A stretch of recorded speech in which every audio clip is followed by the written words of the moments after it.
اور مائنس کرنے کا یہ بیان انہوں نے کس کے کہنے پر جاری کیا؟ عمران خان کی سیاسی منظرنامے سے غیر حاضری اور پھر انٹرنیشنل میڈیا جو ہے اسے کیسے دیکھ رہا ہے، یہ بھی ایک انتہائی اہم سوال ہے، خاص طور پہ اس وقت جب انوار الحق کاکڑ صاحب نے باہر کی دنیا کو اپنے ساتھ انگیج کرنے کی کوشش کی، اپنی انٹرنیشنل پریزنس جو ہے وہ ہمیں دکھاتے ہوئے نظر آئے، اور انہوں نے 2 انٹرویوز دیے جن میں جب عمران خان صاحب کے حوالے سے سوال کیا گیا تو اس پر ان کا کیا جواب آیا۔ اسی تناظر میں یہ ساری جو ہے نا وہ ہٹ اینڈ رن کا جو کیس ہے عمران خان صاحب کے حوالے سے، یہ بہت ہی اہمیت کا حامل ہے، اور انہوں نے اپنا ذہن جو ہے وہ قوم کے سامنے رکھ دیا، دنیا کے سامنے رکھ دیا۔ ویورز، میں آپ کو ایک بات بتا دوں کہ خان صاحب بین الاقوامی طور پر نا بہت زیادہ مقبول ہیں، اور انہوں نے ایک کام یہ کیا کہ جب پاکستان کے میڈیا پر انہیں بین کیا گیا نا تو انہوں نے اپنی جو انگیجمنٹ تھی وہ باہر کی دنیا سے اسے مزید مؤثر کیا اور اسے فعال بنانے کی کوشش کی۔ خان صاحب کے درجنوں انٹرویوز موجود ہیں، دنیا کا CNN ہو، BBC ہو، الجزیرہ ہو، یورپ کا کوئی ٹیلی ویژن ہو، ویسٹ کے میڈیا کو انہوں نے ایڈریس کیا، پاکستان کے اندرونی حالات کے بارے میں وہ بار بار بتاتے رہے کہ ان کی جماعت کو کس طرح سے دیوار کے ساتھ جو ہے وہ لگایا جا رہا ہے۔ آپ سے بار بار سوال کیے جاتے ہیں، آپ سے پوچھا جاتا ہے کہ پاکستان کی اسٹیبلشمنٹ کیا چاہتی ہے۔ آپ کا جو سیاسی منظرنامہ تھا، خان صاحب نے اس کا پوسٹ مارٹم انٹرنیشنل میڈیا پر کیا، ان کی حکومت کو کن حالات میں پاکستان کے اندر گرایا گیا، وہ کون سے کردار تھے، ان کی جماعت کے خلاف کس قسم کا انتقام لیا جا رہا ہے۔ ہیومن رائٹس کے اوپر عمران خان کی درجنوں سپیچز جو ہیں وہ موجود ہیں،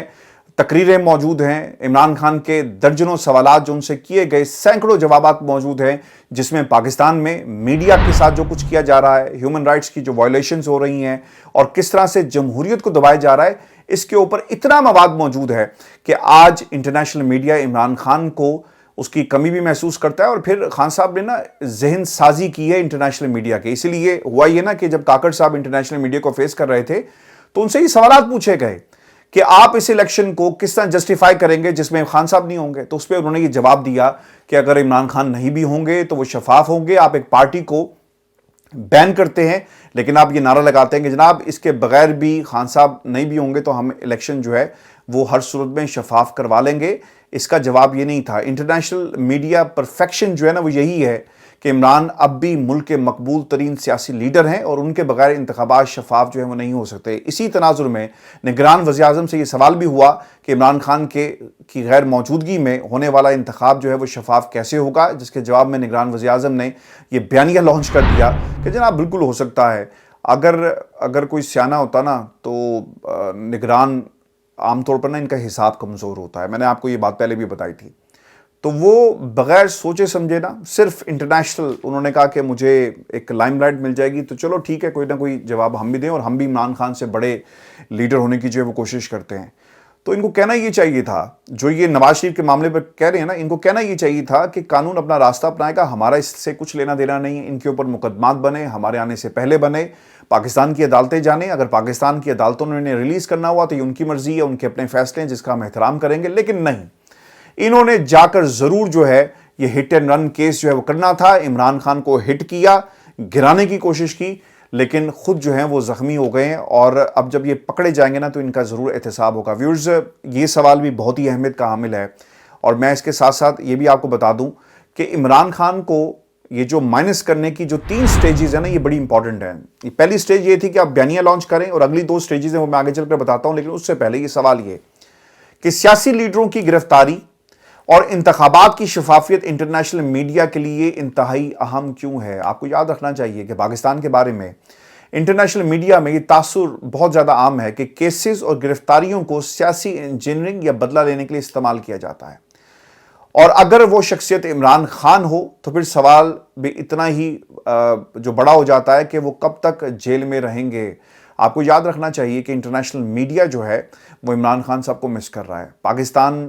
کے اندر کے حالات جو تھے خان صاحب اس کی ترجمانی کرتے تھے، بتاتے تھے دنیا کو، اور انہوں نے ویسٹ کے میڈیا کی ذہن سازی کرنے میں اپنا بنیادی کردار ادا کیا۔ آج ہم جتنا مرضی کہیں کہ پاکستان میں صاف و شفاف الیکشن ہوں گے اور پاکستان کی اسٹیبلشمنٹ جو ہے وہ اپنا کردار ادا نہیں کرے، لیکن ویسٹ اس بات کو نہیں مانے گا، کیونکہ خان صاحب نے اتنی دفعہ اس نیریٹو کو اور اس حقیقت کو دنیا کے سامنے رکھا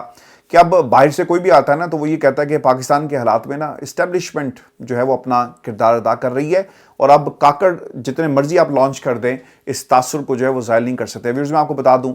کہ اس کی وجہ نا بہت واضح ہے کہ یہ جو انٹرنیشنل میڈیا خان صاحب کو کیوں مس کر رہا ہے۔ مقامی میڈیا پر پابندی لگنے کے بعد عمران خان نے انٹرنیشنل میڈیا کو بہت مؤثر انداز میں اپنا بیانیہ پچ کرنے کی ایک بھرپور کوشش کی، اسے استعمال کیا، اور ہر دوسرے دن آپ نے دیکھا ہوگا خان صاحب کا انٹرویو جو ہے وہ دنیا میں سنا جاتا ہے، ایک بیانیہ بنتا ہے۔ تو یہ حالات بہت ہی امپورٹنٹ تھے خان صاحب کے انٹرنیشنل میڈیا کی انٹریکشن سے، کہ آج انٹرنیشنل میڈیا جو بھی اس کے ہاتھ لگتا ہے نا، کاکڑ جیسے لوگ جتنے بھی لگتے ہیں، تو ان سے سوال وہ یہ کرتا ہے کہ یار انتخابات کب کروا رہے ہو، ڈیلیمیٹیشنز آئین میں کیا لکھا ہوا ہے، ہیومن رائٹس وائلیشن ہو رہی ہیں۔ تو یہ سارے کا سارا کریڈٹ جو ہے نا وہ خان صاحب کو جاتا ہے۔ ویورز میں آپ کو ایک بات یہ بھی آپ کے سامنے رکھ دوں، یہ سوال بہت ہی امپورٹنٹ ہے کہ مائنس عمران انتخابات کو انٹرنیشنل میڈیا کیسے دیکھے گا۔ آپ کو یاد رکھنا چاہیے کہ باہر کا میڈیا اسے ایک ان لیول پلینگ فیلڈ کے طور پر دیکھے گا اور خان صاحب کے بیانیے کو درست مانے گا، کیونکہ عمران خان نے بہت ساری کامیابیاں جو ہیں وہ سمیٹی ہیں، اور ایک پرسیپشن جو ہے اسے پیدا کیا کہ ان کے ساتھ زیادتی ہوئی، اور سیاسی میدان سے ایلیمنیٹ کرنے کے لیے پاکستان کی اسٹیبلشمنٹ نے اور جنرل باجوہ نے ایک بڑا کردار جو ہے وہ ادا کیا ہے۔ اب سوال ویورز یہ بھی ہے کہ اسٹیبلشمنٹ عمران خان کی کس بات سے پریشان ہے۔ تین چیزیں میں آپ کے سامنے رکھ دیتا ہوں۔ یہ دوسری سٹیج ہے کہ عمران خان کو مائنس کرنے کے لیے جو پالیسیز اور جو فارمولا تیار کیا گیا، اس سٹیج کے اندر مقبولیت کا ایلیمنٹ سب سے اہمیت کا حامل ہے۔ نمبر 1 مقبولیت، اسٹیبلشمنٹ بہت پریشان ہے۔ حالیہ سرویز جو کہانی بتا رہے ہیں، اسی لیے یہ لانچ کیا گیا کہ آخری ریزورٹ یہی ہوگا، حل یہی ہے کہ انتخابات کی ریس سے عمران خان کو الگ کر دیا جائے۔ ویورز اس کی جو پچھلے 1.5 برس میں جو مثالیں تھیں میں آپ کے سامنے رکھ دیتا ہوں کہ یہ کیوں اس نتیجے پر پہنچے جو کاکڑ صاحب نے آج بیانیہ دے دیا اور ایک سٹیٹمنٹ جاری کی۔ آپ کو یاد ہوگا کہ مارچ 2023 میں گیلپ سروے ہوا جس میں عمران خان کو 61% نے مقبول ترین لیڈر قرار دیا۔ یہ میرے اعداد و شمار نہیں بلکہ پاکستان میں گیلپ کے اعداد و شمار ہیں۔ عمران خان کو 67% آبادی نے مثبت ریٹنگ دی، شہباز شریف کو 65% پاکستانیوں نے منفی ریٹنگ دی۔ ہر 5 میں سے 3 افراد یعنی 59% نے نواز شریف کو منفی ریٹنگ دی اور وہ پاکستان آنے کے خواب دیکھ رہے ہیں۔ مریم نواز کو 61% لوگوں نے منفی ریٹنگ دی، اور اکتوبر 2022 پاکستان میں قومی اسمبلی کی 8 اور صوبائی اسمبلی کی 3 نشستوں کے لیے ضمنی انتخابات کا انعقاد ہوا، جس کے نتیجے میں قومی اسمبلی کی 8 نشستوں میں سے 6 پر عمران خان، جبکہ جو 2 پر پاکستان پیپلز پارٹی جو کامیاب ہوتی ہے۔ پنجاب کی 3 صوبائی نشستوں میں سے 2 پاکستان تحریک انصاف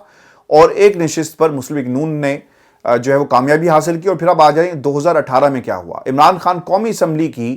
5 نشستوں سے الیکشن لڑتے ہیں اور تمام پر کامیاب ہوئے، اور پھر عمران خان نے NA 53 پر شاہد خاقان عباسی کو شکست دی، اور پھر NA 35 پر بنو سے متحدہ مجلس عمل کے امیدوار اکرم درانی کو شکست دی۔ پھر کراچی سے قومی اسمبلی کے حلقہ NA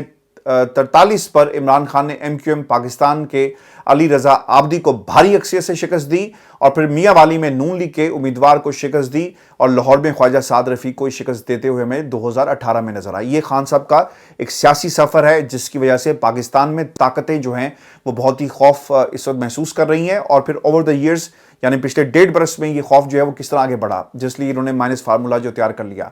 جولائی 2018 میں پاکستان تحریک انصاف کے منحرف اراکین کی ڈی سیٹ ہونے سے خالی ہونے والی 20 نشستیں آپ کو یاد ہوگی، اس پر ضمنی انتخاب ہوتا ہے، جس کے نتیجے میں پاکستان تحریک انصاف نے مسلم لیگ نون کے مقابلے میں 15 نشستیں جیتی، اور نون لیگ کو انتہائی بری شکست کا جو وہ سامنا کرنا پڑا۔ اس کے بعد اسی سال مارچ میں الیکشن کمیشن نے تحریک انصاف کے مستعفی ارکان کے استعفے منظور ہونے کے بعد 33 نشستوں پر 16 جبکہ 31 نشستوں پر 19 مارچ کو ضمنی انتخاب کا شیڈول جاری کیا۔ اس کے بعد PDM نے الیکشن کا بائیکاٹ کیا، اور حکومتی جو اتحاد تھا انتخابات سے گھبرا رہا تھا، آپ کو یاد ہوگا، اور انہوں نے یہ واضح دلیل دی کہ جناب ہم جو ہے چونکہ خان صاحب ہر طرف ہر سیٹ پر لڑ رہے ہیں، اور پھر آپ کو یہ بھی یاد ہوگا ہم نے آپ کو بتایا تھا کہ یہ شاید کوئی انٹرنیشنل ورلڈ ریکارڈ بن جائے گا کہ خان صاحب جو ہے وہ ساری کی ساری سیٹوں پر خود میدان میں اتر رہے ہیں۔ تو یہ خوف تھا PDM کا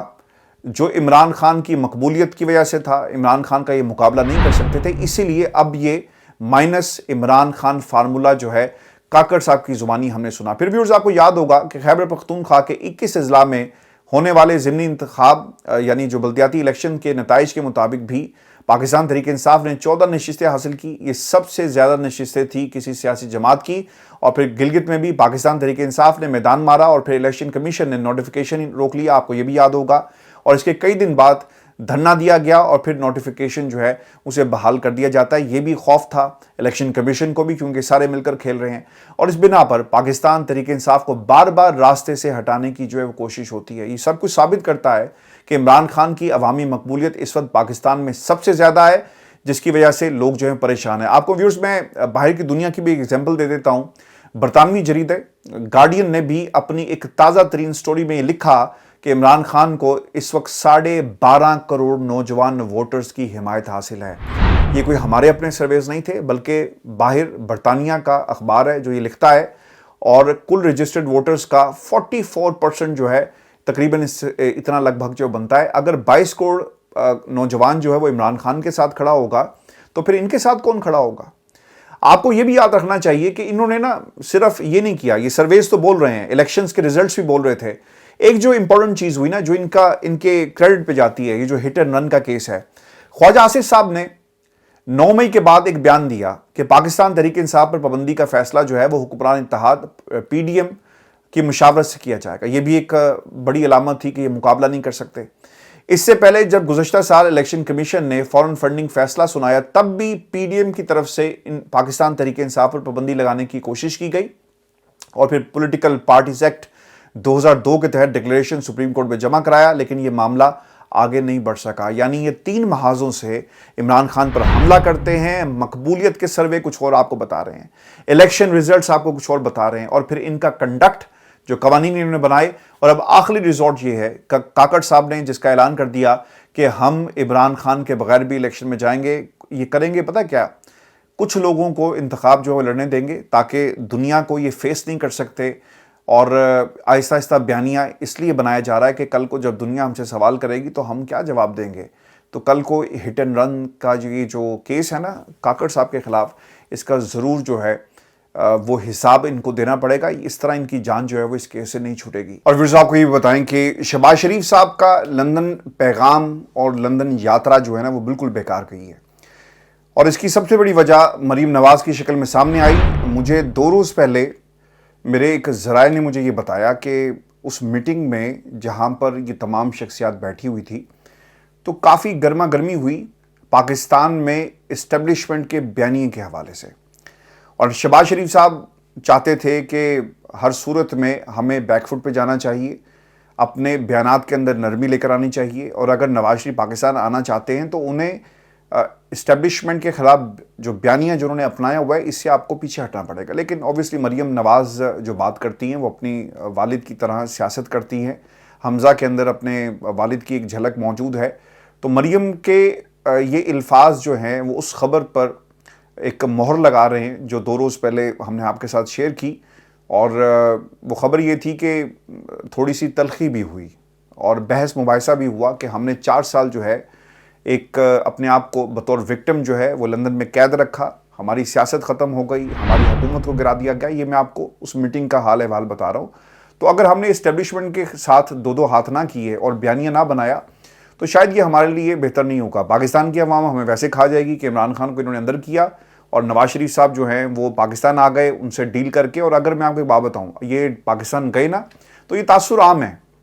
کہ نواز شریف صاحب جو ہے نا وہ پاکستان کی اسٹیبلشمنٹ سے ڈیل کیے بغیر جو ہے نا وہ نہیں آ سکتے۔ اب یہ بیانیہ بنائیں، شیر بننے کی کوشش کریں، کاغذی شیر بنیں، جیسے مرضی شیر بنیں، لیکن یہ بہرحال یہ بیانیہ ان کی پاکستان واپسی کے ساتھ نام جڑ گیا ہے، تاثر اسے ظاہر نہیں کر سکیں گے۔ ویورز، ان حالات میں مریم نواز نے نا اب ایک بیان جاری کر دیا، اور وہ یہ کہتی ہیں کہ نواز شریف کی واپسی سے آئین شکن سب سے زیادہ وہ پریشان ہیں۔ اب یہ آئین شکن کا لفظ جو ہے نا انہوں نے کس پر استعمال کیا، اس کا جواب آپ نے ضرور دینا ہے۔ اب شہباز شریف کا لندن پیغام جو ہے وہ اب ناکام ہو گیا۔ یہ ایک بنیادی سوال اس لیے بھی ہے کیونکہ مریم نواز کی یہ جو تازہ ترین جو انہوں نے پیغام رسانی کی ہے نا، اس کا بڑا مطلب یہ ہے کہ شہباز شریف جو بھی پیغام نواز شریف کے لیے لے کر گئے تھے وہ کارگر ثابت نہیں ہوا، اور نواز شریف اور ان کی بیٹی اس سے پیچھے ہٹنے کو تیار نہیں ہے، اور آئین شکن کا لفظ استعمال کر کے اس میں انہوں نے مزید سختی جو ہے وہ لے کر آئے ہیں۔ لہجہ بھی ان کا سخت تھا، اور یہ کہنا کہ آئین شکنوں کے ساتھ جو ہے یعنی سب سے زیادہ وہ پریشان ہے، اس کا مطلب یہ ہوا کہ جو اینٹی اسٹیبلشمنٹ بیانیہ ہے، پاکستان کے اندر آئین کون توڑتا ہے، جو ان کا آئینی استحقاق نہیں ہے اس باؤنڈری سے باہر کون جاتا ہے، یہ ایک بنیادی سوال ہے، اور مریم نواز اس کا جواب بخوبی جو ہے وہ جانتی ہیں، لیکن انہوں نے اینٹی اسٹیبلشمنٹ بیانیہ ایک بار پھر جو ہے اسے دہرایا ہے۔ مریم نواز بھی نواز شریف ہی کے گینگ آف 5 بیانیے کو آگے بڑھا رہی ہیں، آپ کو یاد رکھنا چاہیے۔ باپ بیٹی ایک ہی لائن لینتھ پر اس وقت موجود ہیں، اور آج کے بیان کے بعد یہ واضح ہو گیا کہ مریم اور نواز شریف حسب توقع ایک ہی بیانیہ ساتھ لے کر چلیں گے، جس میں جنرل باجوہ، جنرل فیض، ثاقب نثار، آصف سعید کھوسا اور پھر شیخ عظمت سعید صاحب جو ہیں، اور اس کے علاوہ کچھ شخصیات کو بھی جو ہے وہ ٹارگٹ کیا جائے گا۔ اب سوال یہ پیدا ہوتا ہے کہ مریم اپنے اس بیان کے ساتھ ساتھ کس قسم کی سگنلنگ کر رہی ہیں۔ پہلی چیز، نواز شریف کسی طور پر بھی اپنے احتسابی اور انتقامی بیانیے سے پیچھے ہٹنے والے نہیں ہیں۔ دوسرا، اس بیانیے کے تحت ہر صورت نواز شریف جو ہیں 2017 کا سیاسی وکٹم جو ہے اپنے آپ کو ثابت کریں گے، اور اس کی چاہے کوئی بھی قیمت انہیں ادا کرنا پڑی۔ اگر یہ پاکستان چلے گئے تو پھر یہ دھڑلے سے اینٹی اسٹیبلشمنٹ بیانیہ جو ہے وہ اپنائیں گے، اور اگر یہ نہ گئے تو پھر بھی اس بیانیے کو استعمال کریں گے کہ بھئی ہم تو آنا چاہتے تھے، دیکھو ہمیں جو ہے وہ آنے نہیں دیا گیا، اور اگر چلے گئے تب بھی اسٹیبلشمنٹ کے خلاف بیانیہ، اور اگر نہ گئے تب بھی اسٹیبلشمنٹ کے خلاف جو ہے ایک بیانیہ ہمیں بنتا ہوا نظر آ رہا ہے۔ ویور سوال یہ کہ نواز شریف احتسابی بیانیے پر بضد کیوں ہیں اور کیوں اڑے ہوئے ہیں؟ آپ کو یاد رکھنا چاہیے کہ ان کا خیال ہے کہ عوام اب بھی ان کو 2017 کے ایک سیاسی وکٹم کے طور پر یاد رکھے گی اور دیکھتی ہے، اور عوام کو یہ بتانا ضروری ہے کہ نواز شریف کے ساتھ کیا ہوا اور کیسے ہوا۔ اس وقت یعنی جب نواز شریف کو نکالا گیا، جب عوام مہنگائی کے ایشو پر شدید غصے میں ہے، اور نواز لیگ کے پاس بظاہر کوئی معاشی روڈ میپ جو ہے موجود نہیں ہے، لہٰذا احتسابی بیانیے کی بنیاد پر یہ پولیٹیکل کیپٹل سیکیور کرنا چاہتے ہیں پاکستان کی عوام کی عدالت میں، تاکہ وہاں سے بھی دڑ دڑ جو ہے نا فیصلے ان کے حق میں آئے۔ لیکن انہیں یاد رکھنا چاہیے کہ دونوں صورتوں میں ہار ان کی ہوگی۔ میں نے آپ کو اس سے پہلے بھی بڑی تفصیل کے ساتھ بتایا تھا کہ 2017 میں آج بھی نواز شریف صاحب جو ہے نا وہ جی رہے ہیں۔ 2017 میں وہ نوجوان جو 13-14 سال کا تھا، آج اس کی عمر 20-21 سال ہو چکی ہے۔ آج کا نوجوان، اس کا مسئلہ یہ نہیں ہے کہ نواز شریف پاکستان کی سیاست میں کیوں نہیں ہے یا کوئی سیاستدان کیوں نہیں ہے۔ نوجوان کا مسئلہ یہ ہے کہ اس کا مستقبل سیکیور کون کرے گا، پاکستان کے اندر نوکریاں کون لے کر آئے گا۔ پاکستان کے نوجوان کا یہ جو برین ڈرین ہو جاتا ہے نا، اور یہاں پر لوگ آ کر نوکریاں بھی کرتے ہیں اور پھر یہاں پر انلیگل طریقوں سے سیٹ ہونے کی کوشش بھی کرتے ہیں، یہ سب کچھ پاکستان کی سے باہر ہو رہا ہے اچھے مستقبل کی خاطر۔ یہ اپرچونٹیز جو باہر نوجوانوں کو ملتی ہیں، اگر پاکستان میں موجود ہوں تو پاکستان کو کوئی چھوڑ کر نہ جائے۔ ہم بھی بڑے فخر سے کہیں کہ پاکستان بھی چاند پر پہنچ گیا، لیکن ہم نے اپنے ملک کو جو ہے وہ چاند بنایا ہوا ہے، نہ بجلی ہے نہ پانی ہے، اور صرف یہ ایک مروثیت کی ایک پنیر ہے جو بڑی ہوتی ہے، پھر ہم اسے کاٹتے ہیں ہمارے بچے، اور پھر دوبارہ اس پنیری کو لگا دیا جاتا ہے۔ تو یہ سلسلہ جو ہے وہ رکنا چاہیے، اور جب تک یہ سلسلہ رکے گا نہیں نا، ہم غلام ابن غلام جو ہیں وہ اپنے بچے پیدا کرتے رہیں گے، اور اسی طرح ہمارا مستقبل، ہمارے بچوں کا مستقبل جو ہے تاریک ہوتا رہے گا۔ ویورز، میں آپ کو ایک خبر جو میرے لیے بہت ہی حیران کن تھی، اور مجھے حیرت اس بات پہ تھی کہ یہ کون لوگ ہیں اور یہ کس طرح سے یہ بیانات جو ہے وہ جاری کر دیتے ہیں، اور انہیں کیا پاکستان کی عوام جو ہے وہ بے وقوف لگتی ہے؟ آپ مدرسے کے بچوں کو with due respect to everyone, آپ جو مرضی انہیں کہی جائیں وہ مولوی کے پیچھے لگ جاتے ہیں۔ ایسے ہی ہوتا ہے نا، جو ان کے پاس ایک پوری فوج ہے، مدرسے کے بچے موجود ہیں، انہیں یہ نہیں پتا کہ یہ سیاہ ہے یہ سفید ہے۔ اگر کہہ دیا گیا کہ بیٹا دن کے اجالے میں کہ رات ہے، تو انہوں نے کہنا کہ ہاں مولانا نے کہہ دیا یہ رات ہے تو یہ رات ہے، اور پھر وہ کسی بھی حد تک جائیں گے یہ ثابت کرنے کے لیے، کیونکہ یہ مولانا نے کہا ہے یہ رات ہے تو یہ رات ہے، اور ان کی عقل پر ایسا پردہ پڑا ہوا ہے۔ لیکن یہ پاکستان کی عوام ہے دوستو۔ لوگ جے یو آئی کی اس بات پر جو آج عبدالغفور حیدری صاحب نے کی، مجھے تو حیرانگی ہو رہی ہے کہ میں اس پر بات بھی کیوں کر رہا ہوں، لیکن ان کی اس ذہنیت کو ایکسپوز کرنا بہت ضروری ہے۔ عبدالغفور حیدری صاحب نے ایک سٹیٹمنٹ جاری کی اور انہوں نے کہا کہ الیکشن کمیشن کے جنوری میں الیکشن کرانے کے فیصلے کا خیر مقدم کرتے ہیں. ویری گڈ جی, آپ نے پاکستان کی قوم پر بڑا احسان کیا اور الیکشن کمیشن کے اس فیصلے کا خیر مقدم کیا. یعنی آئینی ذمہ داری کسی کی نہیں ہے, یعنی وہ ہمارے باپ پر, ہمارے بچوں پر اور پاکستان پر احسان کر رہا ہے ایک الیکشن کمیشن کہ اس نے اعلان کر دیا کہ ہم جنوری میں الیکشن کروائیں گے. پھر وہ یہ کہتے ہیں کہ تاہم الیکشن کمیشن کے ضابطوں میں گنجائش ہے تو سردی کے الیکشن نہ کرائے جائیں. یار یہ کون لوگ ہیں اور انہیں یہ کون مشورے دیتا ہے اور کہاں سے یہ مشورے نکال کر لے آتے ہیں؟ 90 دن میں اگر الیکشن نہ ہوئے تو ہم مزاحمت کریں گے, یہ بھی ان کا بیان تھا کہ 2018 کی تاریخ دہرائی گئی تو جے یو آئی مزاحمت کرے گی, 90 روز میں انتخابات ہوں گے. لیکن بھائی کون سی مزاحمت؟ J U I P D M حکومت میں وزارتوں کے مزے لوٹتی ہے. جب وزارتوں میں تھی تو ہر وہ ہتھ کنڈا اپنایا گیا حکومت چلانے کے لیے, حکومت بنانے کے لیے, حکومت سے باہر نکلے تو الیکشن کمیشن پر ایک جھوٹی اور فراڈ قسم کی تنقید کرتے ہیں اور کہتے ہیں کہ اگر 90 روز میں انتخابات نہ ہوئے تو ہم تمہارا محاصرہ کریں گے, اور ساتھ ہی ساتھ کہتے ہیں کہ یار بڑی مہربانی ٹھنڈ بہت ہے. یعنی انتخابات آپ نے اگر انہیں ملتوی کرنا ہے تو اس کی ریزن کیا نکال لی کہ ٹھنڈ بہت ہے یار, ٹھنڈ بہت ہے اور جمہوریت کہیں جم نہ جائے. اور اگر ہم نے جمہوریت کو اس سخت سردی میں باہر نکالا تو حالات جو ہیں وہ بہت ہی خراب ہو سکتے ہیں, نمونیا ہو سکتا ہے پاکستان کی جمہوریت کو. یار نمونیا کیا, کینسر تو آپ نے کر دیا اس جمہوریت کو, لا علاج ہو چکی ہے جی. اور یہ مرض کینسر کا جو ہماری جمہوریت کو لگ گیا نا, یہ لا علاج ہو گیا ہے. اب پتہ نہیں کتنے آپریشن آپ کو کرنے پڑیں گے اور کس طرح اس جمہوریت کو ٹریک پہ لے کر آنا ہے نا. جو جسم کا حصہ جب کینسر زدہ ہو جاتا ہے نا, اور کینسر کو کاٹنے کے لیے اس جسم کے اس حصے کو کاٹنا پڑتا ہے. جمہوریت کے اندر جتنے بھی یہ سیاسی جماعتوں کا ٹولہ ہے نا, اور جس طرح سے یہ جمہوریت کے ساتھ چمڑا ہوا ہے, اگر اس کو کاٹ کر نہ پھینکا گیا, تلف نہ کیا گیا تو یہ موت جو ہے نا جمہوریت کی یقینی ہے. اور آپ دیکھیں گے کہ یہ جتنے بھی ڈیموکریٹک سیٹ اپ کے اندر جو ایجنٹس ہیں ایک دوسری قوت کے, جب یہ ایکٹیو ہو جاتے ہیں نا تو پھر جمہوریت کی موت جو ہے وہ یقینی ہے. تو ان تمام ایجنٹس کو جو جمہوریت کے جسم کے اندر اس وقت دوڑ رہے ہیں نا, ان کو نیوٹرلائز کرنا بہت ہی ضروری ہے. اور ویورز میں آپ کو ایک بات یہ بتا دوں کہ سیاسی جماعتیں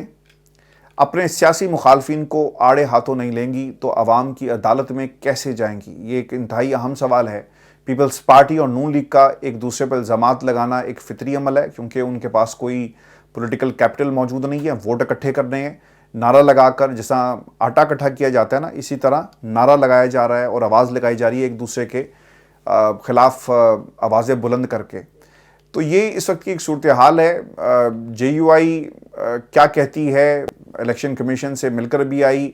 اس پر ضرور کمنٹ کیجئے گا کہ فضل الرحمان صاحب اور ان کی جماعت جو اس وقت کر رہی ہے وہ کیا ٹھیک کر رہی ہے, اور کیا یہ ایک طرح سے پراکسی مطالبہ کیا گیا ہے الیکشن کو مزید ڈیلے کرنے کا. اس پر ضرور اپنی رائے دیجیے گا. اجازت دیجیے, اللہ نگہبان.